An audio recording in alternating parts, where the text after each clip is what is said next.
Okay, welcome back to another episode of the Shed Geek Podcast, and excited about this opportunity today. It's been in the works a little bit. Tanner, do you want to introduce yourself as if people don't know who you are already? Sure. To the shed industry, maybe an introduction to those who don't. Okay, great. Well, thanks for coming down here today, Shannon. And my name's Tanner Leibee, and I'm here as the president of Upward Management Group, and my wife, Rebecca, and 4 children, and we live just 30 minutes from Salisbury here in the town of Winston-Salem. Okay, Winston-Salem, very good. So we did like this little trek today where we went up through Moxville and Lexington and down to Salisbury and ultimately over to Statesville. But I always enjoy it while I'm out here. The weather's beautiful. Here we are close to Christmas, and it's, 60-some degrees out here. So I don't know. It's just very nice. You're okay without a jacket. That's nice. So tell me a little bit about Upward Management. I mean, that position as president there, what does that hold? What do you guys do as a whole? Sure. So Upward Management Group, we provide the management services for multiple rent-to-own companies. And so we fulfill every part of the rent-to-own industry, from the inputting of contracts, speaking to dealers about how to fill those contracts out, all the way to servicing those contracts, talking to drivers, contacting them, full RTO management services, even down to contacting investors and capital management. The interesting thing about our company is rather than one large rent-to-own company, we service multiple rent-to-own companies. Our management service has made us available to shed builders. They used to call them barn builders, who want to start their own rent-to-own company. And in fact, many of them do. And then some of them figure out that running a rent-to-own company is a little different than building a shed. It has different levels of expertise. Oh, for sure, yeah. We take our expertise, help them start their own rent-to-own company. So right now in our office, we run 12 different rent-to-own companies, 12 completely separate websites, not related to each other, 12 sets of QuickBooks, 12 sets of, and you name it. Very nice. One that I might be familiar with. I don't know. There you Possibly. go. There you go. You're wearing the right hat. That's our in-house company, My Shed Rental. And so we have our own in-house company, and then, like I said, the ones that we manage for others. And it's been a fun ride to watch that grow and watch other companies grow and shed builders get excited about starting their own stuff, and we become a steward. You know, I've said a couple different times on the show, I think a lot of times that when you get into shed building, I don't know, I've always likened it to being Christ-like, right? Like Christ was a carpenter. So, you know, and then you're serving your fellow man. You want to bring forth something of quality.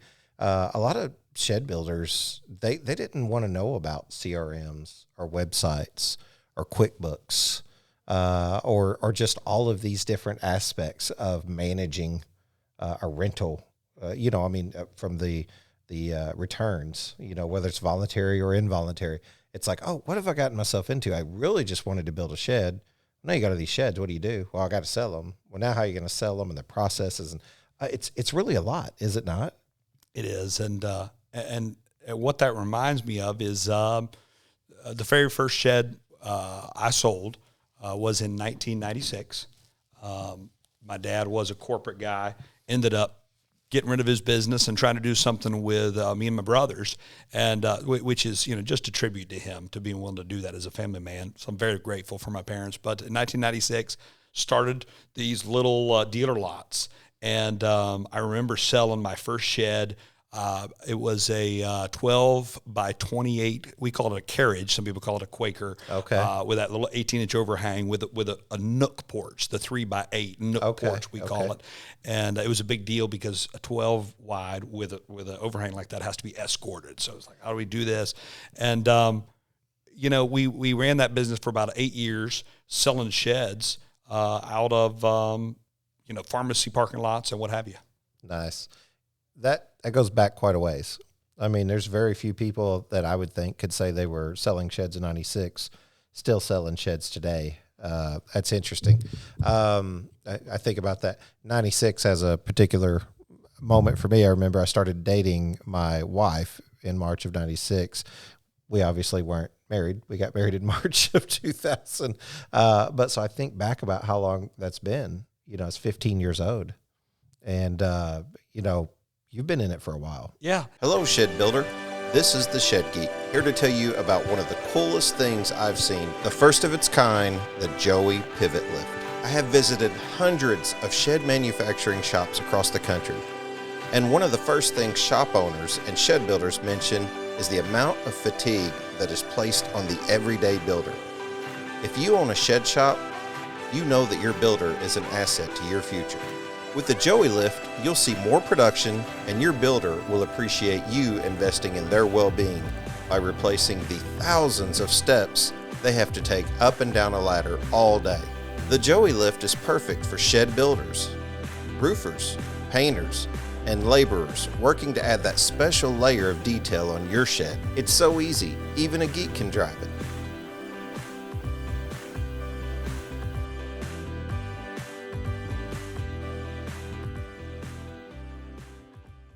And some of the fun times, right? Were obviously back in '96, there was no such thing as a mule. These great tools that our drivers have and need, and I'm glad they have them. So, thinking back to those days of delivering sheds, I became the delivery guy after a while, right? Mm-hmm. Delivering those sheds on a wooden trailer. All it did was dump, and it did have a winch, so you could push those 12 by 28s off there. Whenever the winch broke, we would use old engine oil, grease the wooden tracks so that I could dump it, hit the brakes, it would come off. One particular memory I have was, I don't know, when I talk to drivers today, they laugh at me, but, customer, old lady, she wanted her 10 by 16. Of course, it had to have 2 lofts in it, right? Over on the other side of the yard. And there was no way to get there because she had some kind of pump or something there. Uh-huh. So we had to put it on schedule 40 4-inch pipes and push that thing, and so me and my brothers did, and you're pushing. It felt like we did it for 2 hours, but who knows how long we did. So those were my days of being the mule. Yeah, you were the mule. Yeah. Like they had one, you were it, right? They had one, and we got them delivered, and so that was fun, and it's great because now when I do talk to dealers who sell sheds and drivers who deliver sheds and pick up sheds, it's something I've done before. And I'm able to, of course, different because I actually have never used a Cardinal mule myself. I've seen it done, but I've never used one. But at least the delivery side, the sales side, I've been a part of that. Yeah. Do you remember, just off the top of your head, I'm curious, you remember what that shed cost back, your first shed back then? My memory is that 12 by 28 with a porch was $3,000 because it was a big deal. It was like, whoa. I mean, that's just so much money. One thing I do know is that now, being in the rent-to-own side of things, talking to dealers, a lot of the dealers we talk to are about 50-50. Now, as you know, there's some of them that do more than that. More than their orders, more than 50% of their orders are rentals. Others, it's just 20% of their orders. Yeah. But whatever the case may be, I wish my dad and I would have had that because we grew our business to $2 million back then. Nice. Imagine if we would have had rentals, which we had zero. Sure. We'd have grown our business a lot. Oh, for so sure. When I talk to dealers that they say, talking about rent to own, why rent to own? I tell them, oh my goodness, it's a way to grow your business because my dad and I didn't have that tool. Yeah. And we had to wait for the consumer to have $3,000 before we could service them. That's right. And now all my friends who are salespeople are able to service both the guys who have more than $3,000. Right. What is it now? $6,000 to buy an average shed. Yeah. But they're also able to service all those people who have $200 a month. And that was a whole demographic my dad and I weren't able to service. It's so interesting to think back about. I mean, I think about my own trials in sales. Where would I have been without, having a rental option? I mean, would it have survived? I mean, I know you didn't have as much competition, but really doesn't competition just better you? I mean, in the end. Oh, yeah. Yeah. So I don't know. I'm honored to be able to sit here and talk to someone who's been selling sheds since 1996. There's a few people that are obvious folks that stick out in my mind that have been doing it for that long, but I don't know where I would have been. I don't know what type of salesperson I would have been back then. Well, I'm not sure if I was a great salesperson at 15 and 16 years old, but I did sell some, so that was great.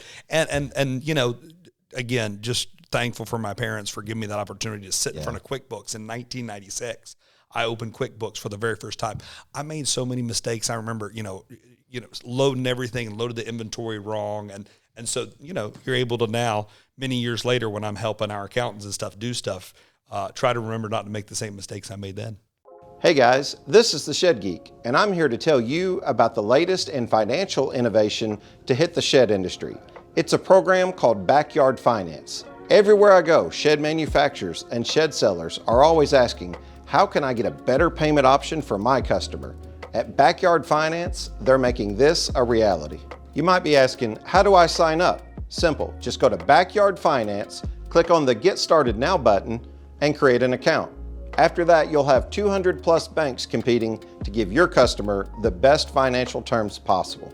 With Backyard Finance, you can service your customers two ways: direct to customer lending or direct to merchant lending. With direct to merchant lending, simply fill out an application. It takes about 2 to 4 weeks to process that application, but it'll allow you a variety of financing options to make you a more competitive retailer. With FICO scores as low as 500, 600, or 700 plus, your customers will receive financing options with APRs as low as 2.99% or as high as 29.99%. Credit applications are approved in just 15 to 45 seconds. To know more, contact Backyard Finance at 833-692-2286 or email info@backyardfinance.com today. Backyard Finance, funding backyard dreams. You've continued to make this career in this industry throughout all those times. What's some of the things that really come to mind to you that have changed the most dramatically? Well, to talk about the shed industry, while you're right, I did get in early. Part of my story is I jumped out of the shed industry for a while. Okay. I felt a call to mission work at an early age, and that call never went away. I love Jesus, just a big Jesus guy, and I love the stories of Jesus. And so about 7 years after that, in 2003, my wife and I, newly married, moved to Africa. So I speak a little-known African dialect called Gonja. Really? That nobody speaks because it's just 200,000 people. Lived with Muslims in a mud hut for 9 years. Wow. So that experience there, in such formative years of whatever I was then, maybe 23, 24 years old up to 32 years old, give or take. That experience really formed me, and it's strange to say being an African missionary shaped me, but I really do think I learned more than I taught my African friends. I really did. That's awesome. Well, I mean, what do they say? Ministry is about the outcome, not the income. So it's really a lot of times you thought you were going to help and received. I mean, I've heard so many pastors say, I preached a message for me today, not for you. I just thought it was for you. Yeah. And I heard it loud and clear. So that's part of the story. And of course, Matthew Weaver, great friend of mine, and the founder. Oh, wait a minute. I think this is a good time to. Did you say Matthew Weaver? Matthew Weaver. Oh, there we go. Who nobody will know who listens to the show regular. They only know him as Mott's. Right. But we professionally introduce him that way, and then we leave that aside. He and I actually went to Africa together. Okay.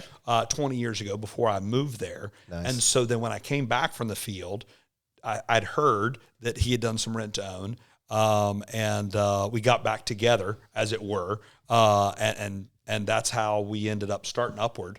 Awesome. And but to go back to your question there, the changes I see, of course, the big one we already talked about was there just was no rent to own back then. The current biggest change that I see that's happening really fast is in this whole software thing. Watching people get excited about software and try out different softwares, and I'm so glad that there are multiple people in the software business now because, like you said a minute ago, isn't competition good? It's a good thing. It is.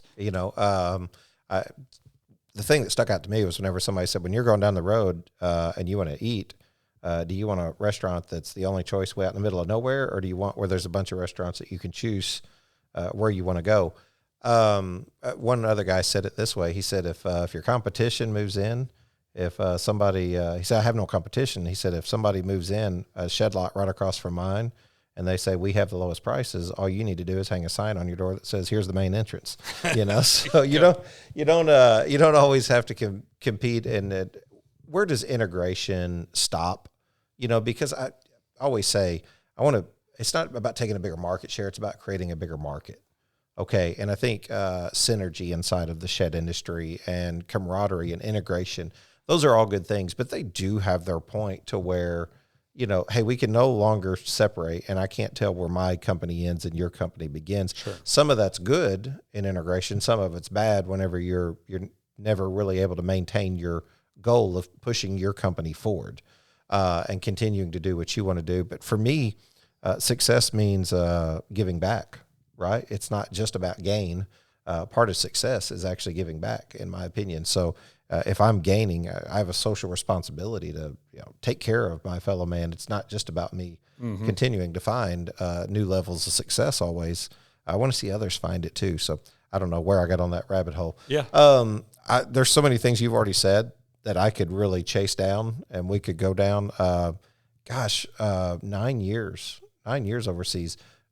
Can you say, or like, what would be the equivalent of saying like shed geek or something along the lines shed related in this native tongue? Yeah, that's a great question, because so many of those words don't translate. Right. Yeah. So I remember sitting in a little village trying to learn that language the very first day, and I pointed to several things in the room like light bulb and light switch, okay. and they couldn't give me the words for those things because this is an ancient language, right? Gotcha. So there's no word in the language for shed, but what there is a word for is welcome to my place, and I'm glad you're here, because they're such a welcoming people. So you'd say something like marba kabre fakabanfa kapolamaga ampolofakabama kotonaso, which is just welcome. I'm so glad you're here at my place. It pleases me a lot.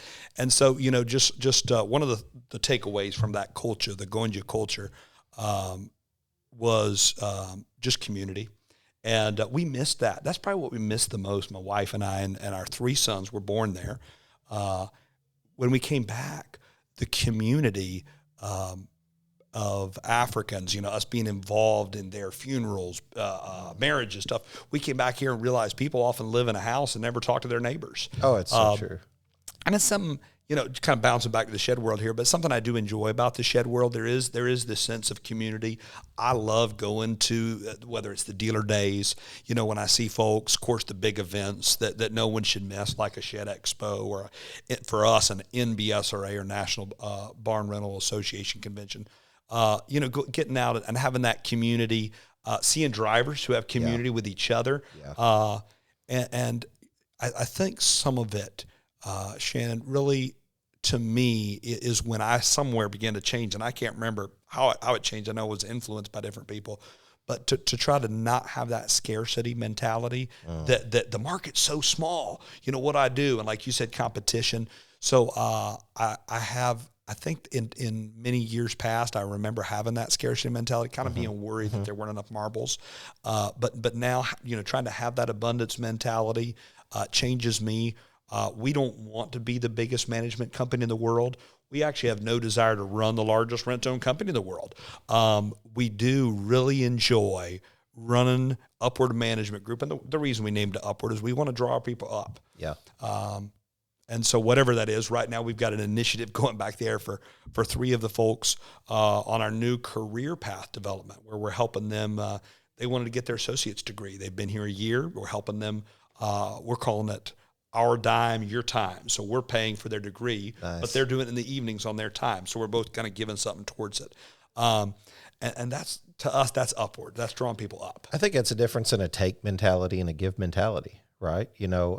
Ultimately, I think that's where you find success is giving. You don't find success in taking. So it's a hard lesson to learn, though. We're kind of, I think even inside of the shed industry, I think back about a lot of the early deals that I heard, hey, I'm going to operate in this area. You're going to operate in this area. I know the carport industry sees a lot of that. And there's this gentleman's agreement. You don't come into my territory.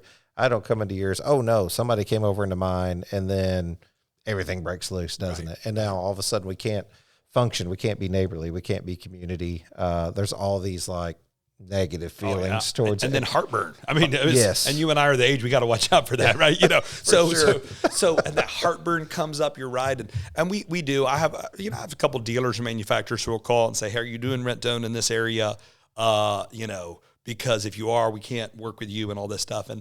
And one of my personal values is honor. So I learned a lot of that from my African family over there. They're really good at honoring people, and so to me, honor looks like. And I'm remembering a certain deal that just happened. I believe it was in Kentucky. It actually had to do with some portable decks, which is really cool. That's a product we could talk about for a minute if you want to. But and there was a shift. Somebody moved, and a new dealer moved here, and all this. So, but I did call the manufacturer up and say, "How do you feel about us working with it?" Because you're going to hear about it, So we don't like cloak and dagger. Sure. But I did try to give him the courtesy of that call, because we don't play the protection business. We're going to protect you and all this stuff. Because it creates heartburn, but at least for us, we try to use honor. So to me, the honorable move there was pick up the phone and make the phone call. I remember an older missionary when I moved to Africa told me, he said, "Stop getting all worried about whether you're going to make a cultural faux pas or a mistake. Just try to do the most honorable thing in the situation." And that stuck with me, and it sticks with me in business today. That's a good word. What's honorable? You walked into my office today. You and I go somewhere else together today. What is the most honorable thing? Because I know I don't always know how to act in every situation, but I can try to do my best to honor people. Have you ever had a customer ask you about how to supply power to their shed? Do you sell electrical kits as an upsell for your sheds currently? Do you want an easy, no-hassle option to offer for your customers when they want to add electric to their sheds? Check out EcoEthics Solar. EcoEthics Solar is looking for shed manufacturers and shed dealers who want to be able to provide a solar electric option to their line of sheds. With EcoEthics Solar, you can purchase the SunSaver, a solar product specifically designed with the shed owner in mind. Want to offer a larger product that can operate a full tiny home? At EcoEthics Solar, they have the necessary product, training, and capacity to meet your customers' needs. Installation for the SunSaver is simple and takes just 45 minutes. You can even install it right there on your sales lot or at the manufacturing facility. EcoEthics Solar even provides hands-on in-person training if necessary. Plus, they will provide you with video tutorials and handouts with specific installation instructions that keeps adding a solar-powered electrical system to your shed fast and simple. In many cases, the end user can even perform the installation once the shed is delivered to their home. If you are interested in purchasing a unit for display and then drop shipping your orders, or even ordering multiple units to have available as you build, contact my friends at EcoEthics Solar at 336-250-1284 or email sales@ecoethicsolar.com.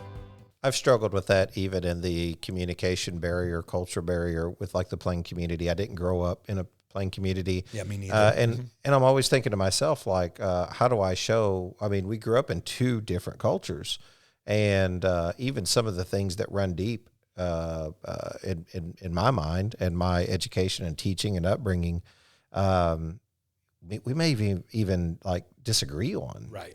And then I think to myself, how does one approach even a culture like that with wanting to show respect, but also at least paying attention to the fact that we are different in some of the things that we even, the way we believe, or certain things that we believe.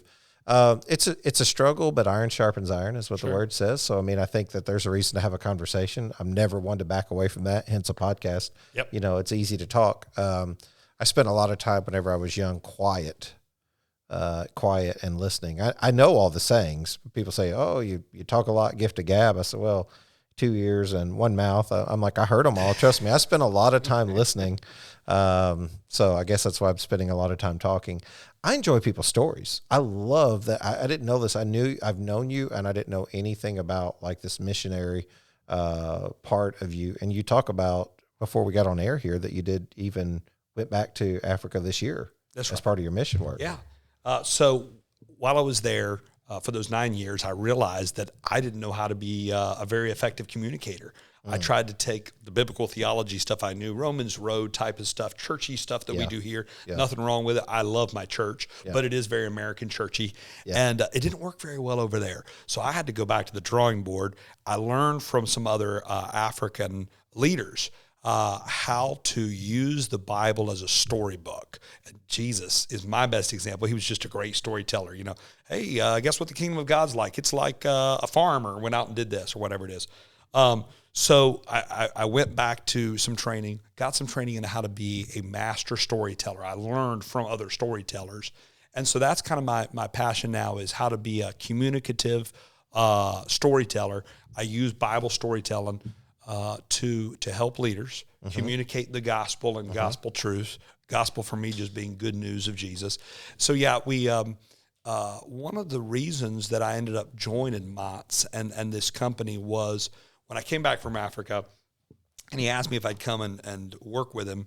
He said, I'll let you continue to travel to Africa to do ministry, but come and be the manager here.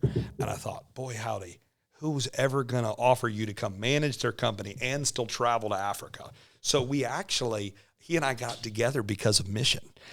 So that culminated this year into a plan that I'd put into place about a year and a half ago, that my wife and I wanted to go back for 3 months with our family for the summer. I presented it to our company, to our leadership team here that works, that I've trained, and presented to Mott, so up the ladder, down the ladder kind of thing. And they were all on board. And it's really interesting because you don't hear about a lot of companies where the president of the company can be absent and things still run okay. Right. So that speaks so volumes. Cool. It does, of both, our founder, but then also our team and everything. And we had some bumps, earlier this year, actually just a month before I left, we had a departure of a key team member. And I text Mott's, because he's not here on a daily basis, but he's our founder, and he's like, hey, buddy, you're going anyway. I've already backed this thing. And so we did. We spent 3 months in South Sudan doing Bible storytelling to the African church as they take the gospel further. Man, that's awesome. And I just on a side note, I got to throw in that my favorite thing that you said in that was, boy, howdy. That was definitely a welcome thing to the show there. Boy, howdy. I'm going to start using boy, howdy more often on the show. Could be a little bit of my Florida roots coming back. I was born in northern Florida, so we got a little bit of Florida cracker sometimes slips out. I love it. We need a hashtag boy, howdy or something. I don't know what's maybe the title of the episode. We'll see. Yeah. All of that's, you mentioned NBSRA. You're serving on the board for the NBSRA. Tell me a little bit more about the organization, what the goal is, and what your role is. Sure. So the National Barn Storage Rental Association was formed many years ago, before I came back from Africa, and by some folks who the mission and motto of the board is to be the voice both of education, but also of understanding legislation and trying to keep us in line there with specifically the portable rental industry. As we know, the rent-to-own industry, as we hear from experts when we go to these folks, whether it's our lawyers, whoever, is huge. And the rent-to-own world, whether there's classic stores like Rent-A-Center or stuff downtown, the portable rent-to-own business is different, right? Right. We're not about turns. So when I talk to my friends who are in the TV and sofa rent-to-own industry, they're about turns. One of them told me it's not profitable until we bring it back to the store and turn it 3 or 4 times. Goodness. And I thought, oh my goodness, that would change so much, not just from a hauling perspective and an inventory on your lot. And for the dealers who are listening to me, they're thinking, do I want that many back on my lot? But then also for us, our company, it would change a lot from the dignity perspective. Many of our dealers, though they know this is rent-to-own, they do offer the product that we have as alternative financing, right? So we know it's not financing it. That's how they offer to the customer. They're like, you can get a shed. Boy, howdy, I'm excited. You can get a shed. Howdy. Right? And then the customer says, well, I don't have $6,000. And they say, well, hey, we got this great, rent-to-own plan. This is how a lot of dealers sell it, right? Yes. It's $200 a month or whatever their particular divisor is. We won't, And so they actually end up selling it as an alternative financing, even though they really legally rented it on a rent-to-own. And so you've got all these consumers, who we're calling, and the call center that's right behind you that probably our viewers can't see, and they're not wanting us to pick up this shed 3 or 4 times. Right. They're hoping to acquire ownership, and so different than those downtown sofa rent guys. The NBSRA was formed to say, how can we, navigate this thing, make sure we don't come under undue oversight. Right. Obviously, we appreciate what the governmental boards are there to do. Right. We don't want to come under overdue or overmuch oversight. Just unnecessary attention. There you go. Because you're not keeping your house clean, right? Or someone would say because we were stupid or something. Right. Yeah, exactly. Right. So, and some of us have been. And so that guidance, so that's what the board's for. We're serving 5-year terms. And the nominations can come from anybody in the industry. So that's kind of interesting. And then the board votes on those. So we've got an executive board, of 6. I'm on that executive board. Then we got an advisory board of 8 individuals as well who can advise the voting board.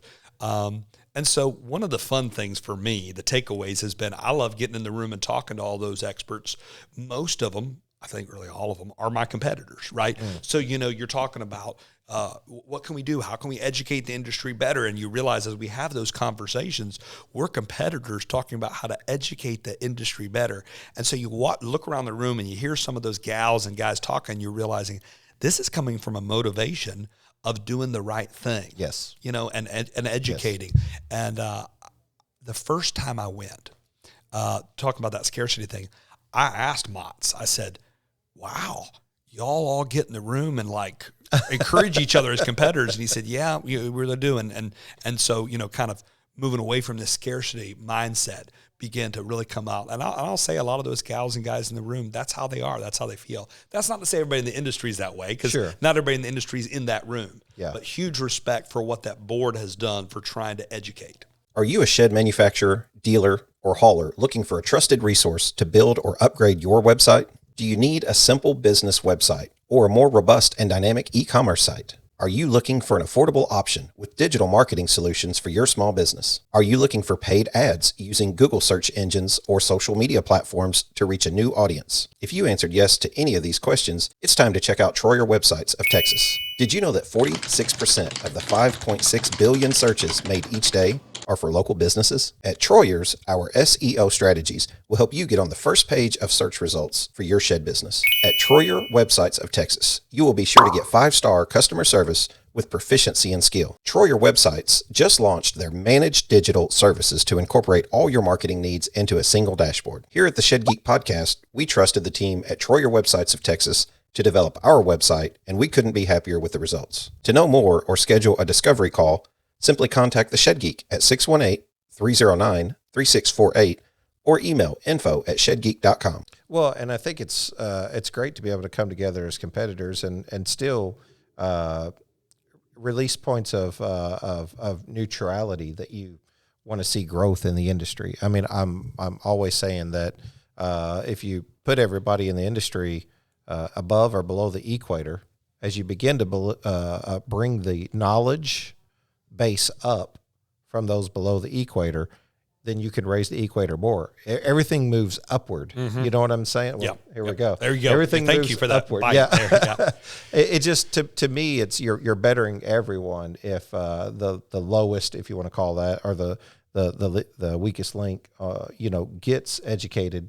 Everybody gets better because of it. Right. And in an industry that's maturing, I mean, I still think that the industry is constantly maturing. I think that it's growing. Right. And I think that surprises people. I think back to my first episode with Gideon Zook, where he said in 1973, him and his 2 brothers were building sheds, and his dad said, 2 of you boys are going to have to get out of this or you're going to flood the market.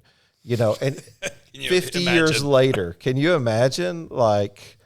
It's just wild to think how far sheds have gone, and it's probably just as wild to think how far they will go. And we all try to get our crystal ball and look into the future and say, what's going to happen? What's the next thing? Right. Rent to own is, I feel that, and maybe I haven't said this publicly, I feel like it's in a shift in some ways. I mean, you talk about companies that want to do their own internal rent to own system.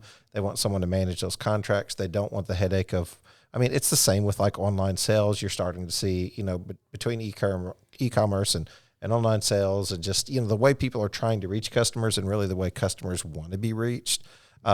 It's changing, but that's not why we got into sheds 10 years ago or 15 years ago. So it's roll with the punches, or it's find a new way. Where do you feel like the state of rent to own is right now? I feel like it's in a imperative moment myself.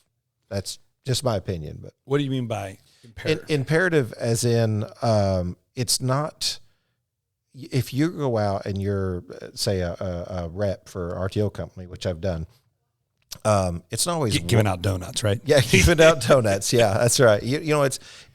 It's so highly competitive that so many people might even be knocking on your door that it's almost kind of like, it's just unwelcome to see them show up. The email doesn't make you feel friendly towards them. One more pen is not going to do it, you're saying. Yeah, exactly. Yeah. You're really trying to figure out more than how do I just get some contracts, because I mean, it's profitable. If it wasn't profitable, sure, people wouldn't be doing it. Yeah. It's high risk, but yes, exactly. That's why you're trying to grow in the business. So it's just become so competitive that I guess when I say imperative, I mean, what's the next step? You're starting to see like financing options become a little bit more opportunistic for people who want to see maybe a lower interest rate.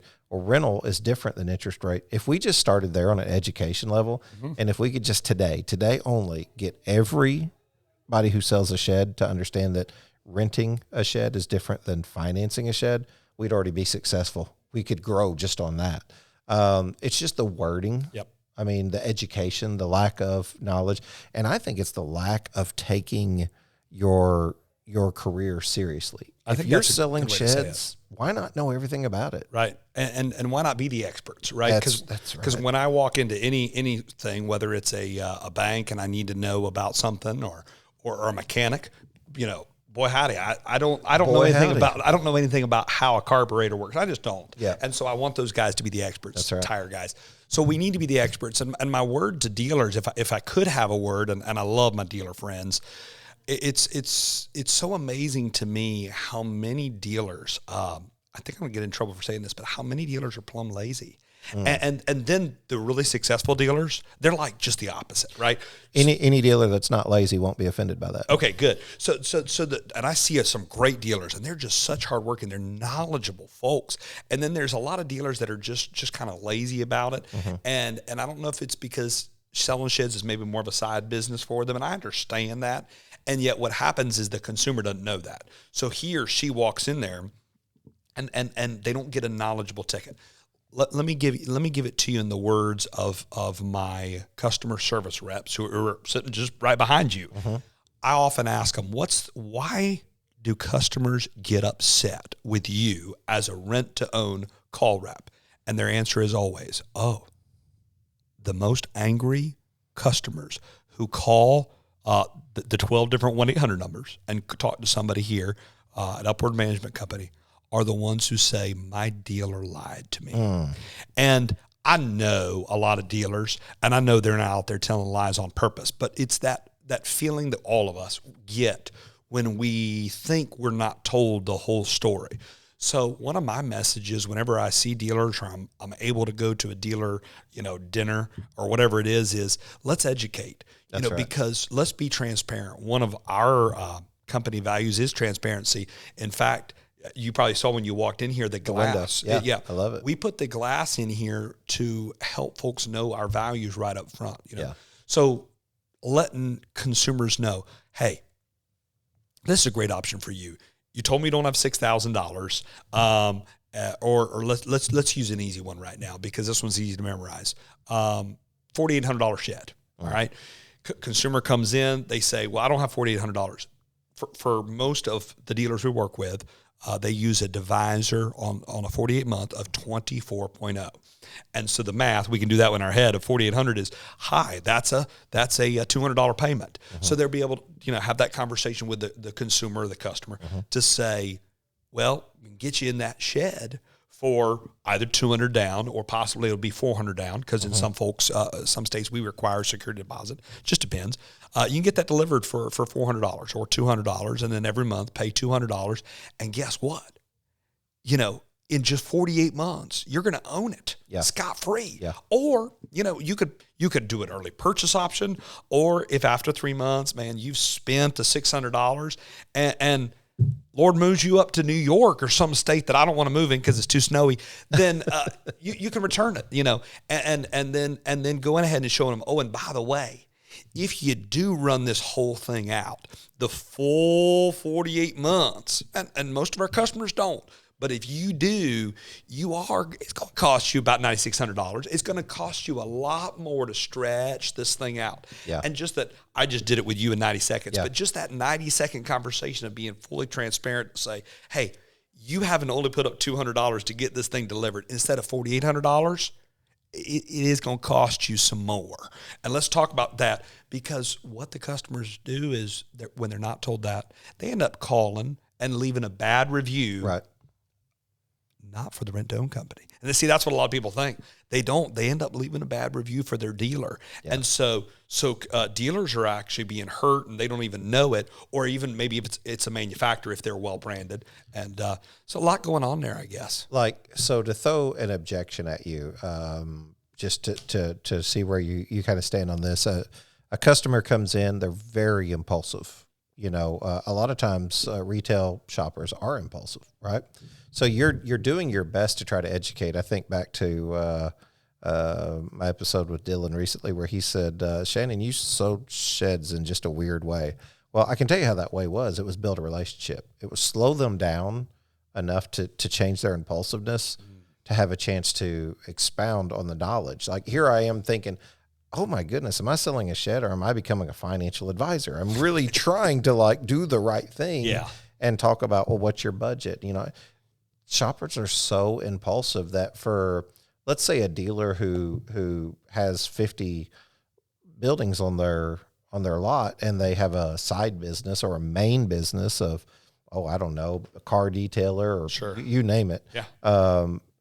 They're not as invested in learning about product knowledge. Yes. Product knowledge. Yes. Like, what do you do in that situation? Because it's twofold. It's like the dealer's not really terribly educated on what they need to be, and then you have a customer who's naturally impulsive. So the path of least resistance is to just say, hey, I can get my 10%. So let's just get you this thing sold. RTO can deal with the problem later on down the road.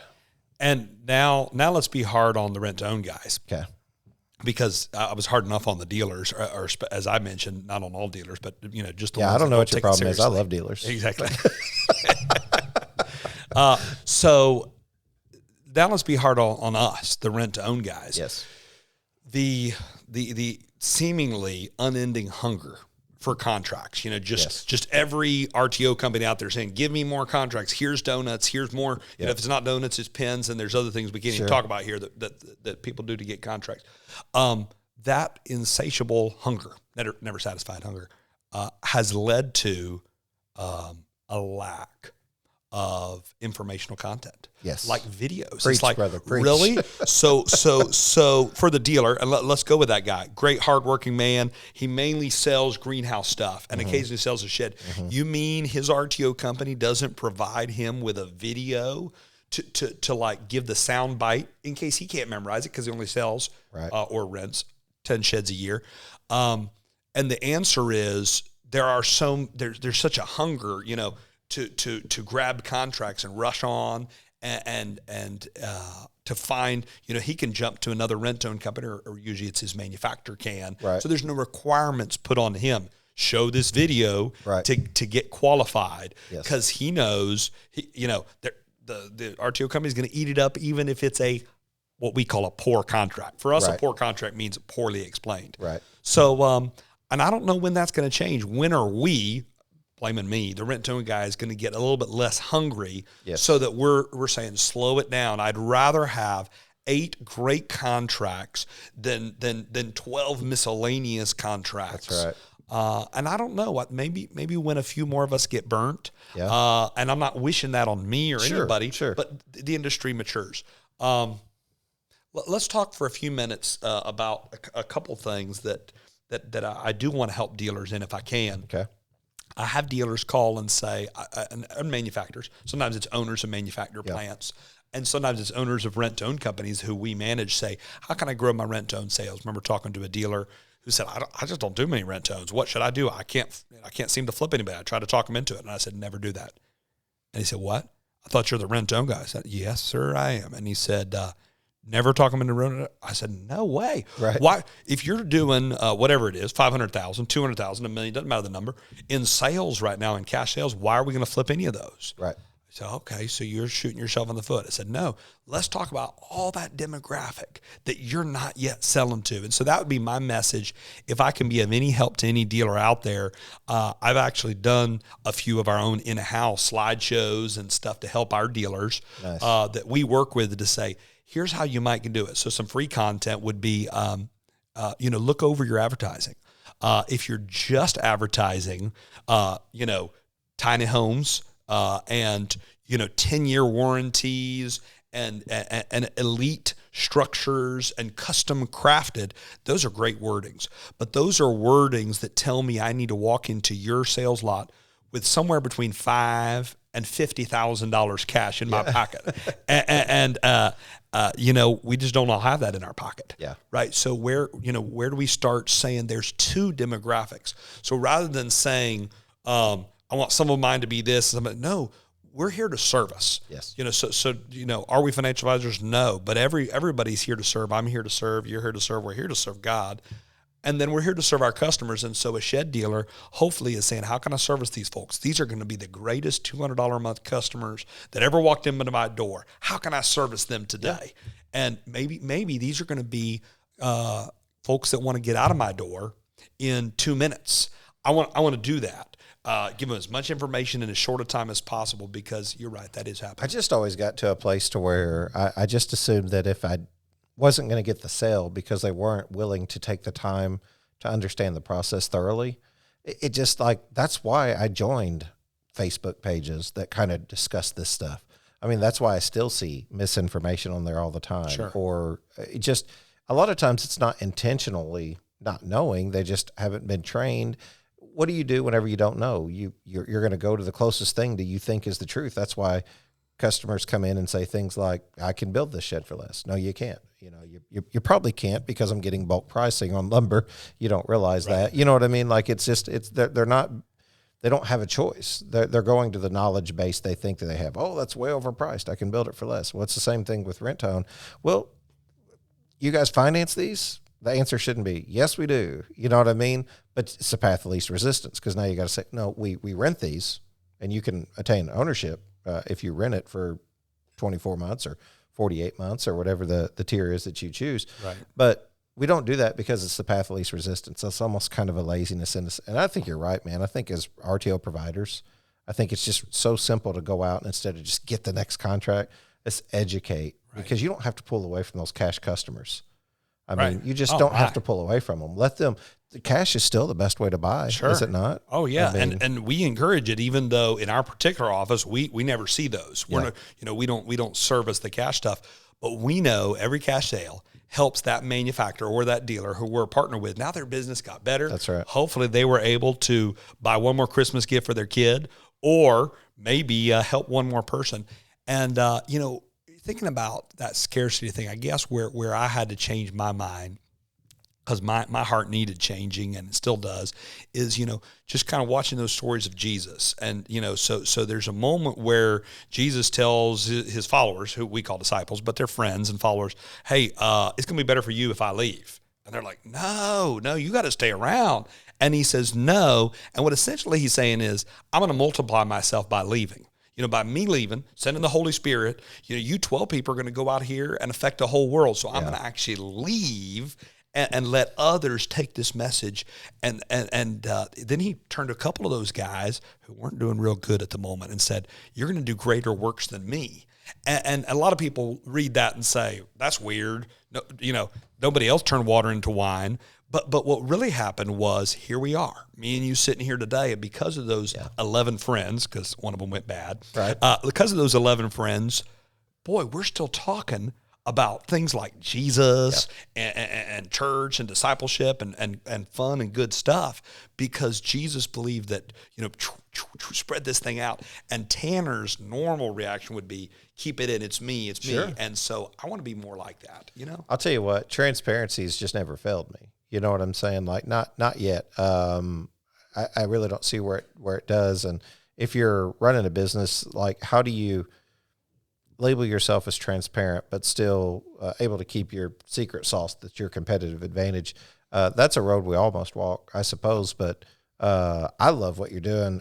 This is one of my favorite conversations, especially surrounding RTO, because I feel like you were educating me on it as opposed to me just talking about it. And I appreciate that. That to me, that was sort of not just what others needed, but what I needed. Great speaker, man.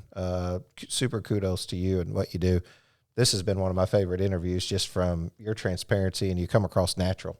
You come across as real. And that right there is what I think people are looking for. So, gosh, how do people find out more about Upward Management Group if they want to get in contact with somebody? Well, I mean, we're here to serve, if you are a shed builder or own a manufacturing plant, small or huge, we're here to serve. If you decide it's time for you to start your own rent-to-own company, that's what we specialize in. We don't deliver sheds. I don't know how to build a shed personally. My wife's Amish people do, by the way, because my wife's people are Amish, so kudos to them. But no, we're here to help companies start their own rent-to-own companies, and then we're going to run it for them. And so get in contact with us. Go to our website, search Upward Management Group. Contact me on Facebook. My email address is tanner@rtocontracts.com. So pretty simple, rtocontracts.com, tanner@. Because if you think it might be time, we'd love to have a conversation to see if we can help you start your own rent-to-own company. And something really fun with that is the guys that we've helped do that, the conversations about quality contracts now becomes like we don't even have to have it, because now we're talking, let's say there's a guy named Joe Smo out there, he used to send his contracts here, or send them there, or maybe even send them in here, or he sent them over there and got a percentage. Then he jumped over there because he got a higher percentage. And after a while, he and maybe his dealers either cared or didn't care. Well, now we help him start his own rent-to-own company, so it's his. And usually we encourage him to name it something else, so that it's not always tied directly, in case the rent-to-own has to be the bad guy, right, and go pick it up. But when we help him start his own rent-to-own company, we've got all kinds of resources to help him do that, including some capital funding. But anyway, he now believes in being careful about the right kind of contracts, because now they're his contracts, or if it's a lady, her contracts. And so we see the conversation just change, and we love that.